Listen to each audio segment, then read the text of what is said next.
বিসমিল্লাহ কোন আপনি হাজবেন্ড নাই আছে সাইডন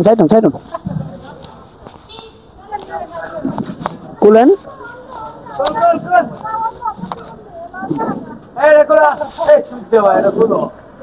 দেন আমার কাছে আমি ছেড়ে দিই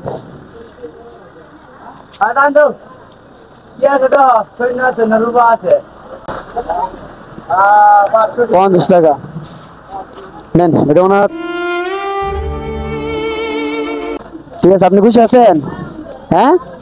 আপনি খাবার খাবার খাবার তো শেষ এখন হ্যাঁ